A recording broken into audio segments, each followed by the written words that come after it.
러시아가 임상시험 절차를 제대로 밟지 않은 코로나19 백신을 세계 최초로 승인하자 효능과 안전성에 대한 강력한 의문이 제기되고 있습니다. 네, 러시아 보건부는 근거 없는 지적이라며 계획대로 백신 양산과 접종을 추진한다는 입장이어서 논란은 계속될 전망입니다.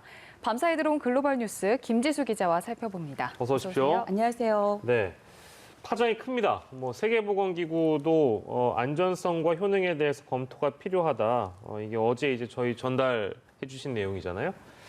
코로나19 관련 얘기 저희가 먼저 이어가 볼까 하는데 전 세계 발생 상황부터 좀 정리하고 자세한 이야기 나눠보겠습니다. 네, 이제 확산세는 여전히 가파른 그런 상황입니다. 전 세계 누적 확진자는 2,076만 명을, 누적 사망자는 75만 명을 각각 넘어섰습니다.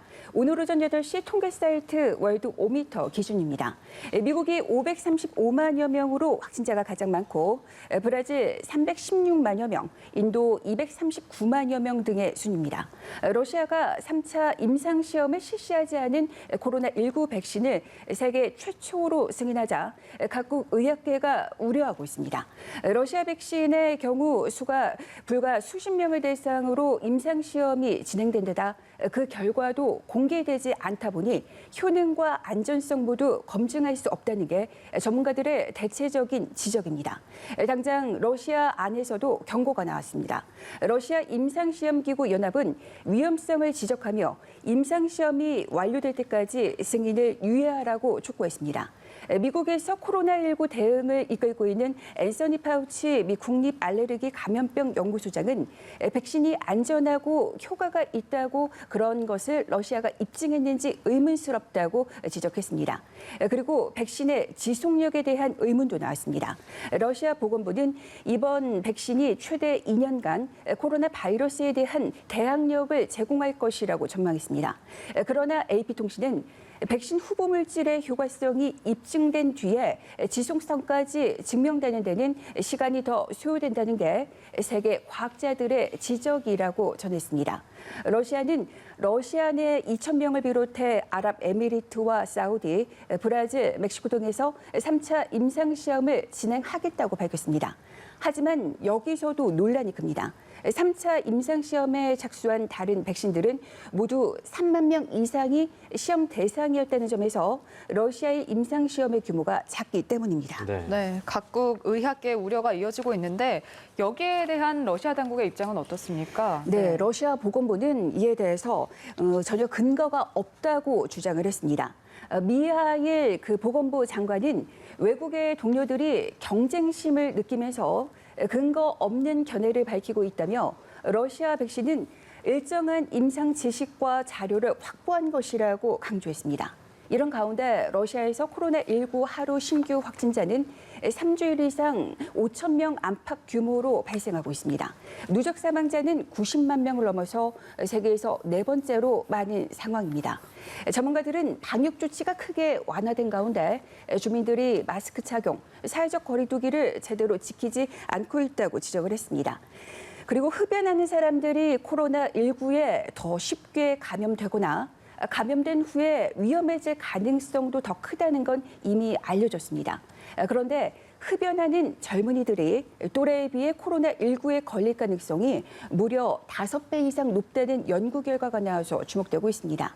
미국 스탠퍼드대 연구진이 10대에서 20대 4천여 명을 대상으로 흡연자와 코로나19 감염률을 분석했습니다. 그 결과 한 달간 전자담배와 일반 담배를 함께 피웠다고 응답한 청소년 중 코로나19에 감염된 비율은 6%에 달했습니다. 반면 비흡연 청소년 중에서는 1%만 코로나19에 감염이 됐습니다. 그러니까 젊은 층 역시 흡연할 경우 코로나19 감염에 상대적으로 취약하다는 걸 알 수 있습니다. 네, 다른 나라의 상황도 저희가 좀 살펴보려고 하는데 올 하반기에 이 코로나 백신 나올 거다 이런 전망들이 좀 나오다 보니까 사회적 관심이 당연히 뜨거울 수밖에 없겠죠. 네, 그리고 코로나19 그 백신 접종 의무화를 두고서 그 이탈리아 정치권에서는 찬반 논쟁이 불붙을 것으로 그렇게 전망이 되고 있는데요. 주세페 콘테 총리는 올 연말쯤 코로나19 백신이 공급될 수 있을 것이라고 하면서 접종을 의무해야 한다는 일각의 주장에 대해서는 동의하지 않는다고 밝혔습니다. 하지만 마테오 렌츠 전 총리가 여기에 반기를 들었습니다. 의학계의 주장처럼 코로나19 백신을 무조건 주장해야 한다는 그런 주장입니다.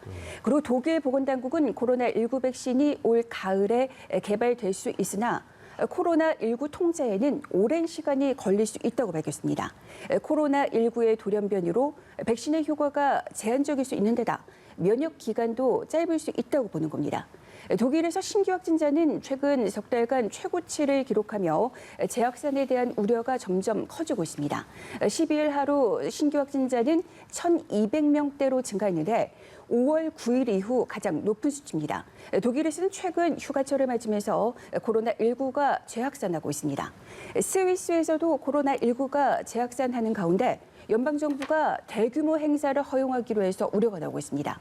연방정부는 10월 1일부터 1,000명 이상이 참가하는 행사 개최를 허용하기로 했습니다. 연방정부는 재개방 조치는 사회의 요구 그리고 경제적 이익을 고려한 것이라고 설명했지만 감염에 대한 우려는 계속 나오고 있습니다. 네, 코로나19 관련 소식 말고도 지구촌 곳곳이 시끄러운 것 같은데요.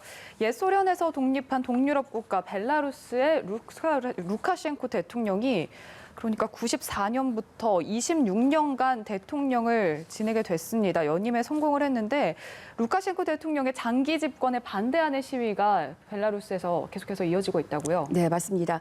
11일 저녁부터 벨라루스의 수도 민스크에 모인 수천 명의 시민은 루카셴코 대통령이 불법과 편법으로 대선에서 승리했다며 항의 시위를 벌였습니다. 시위대는 강경 진압에 나선 경찰, 군인과 격렬하게 대치했습니다.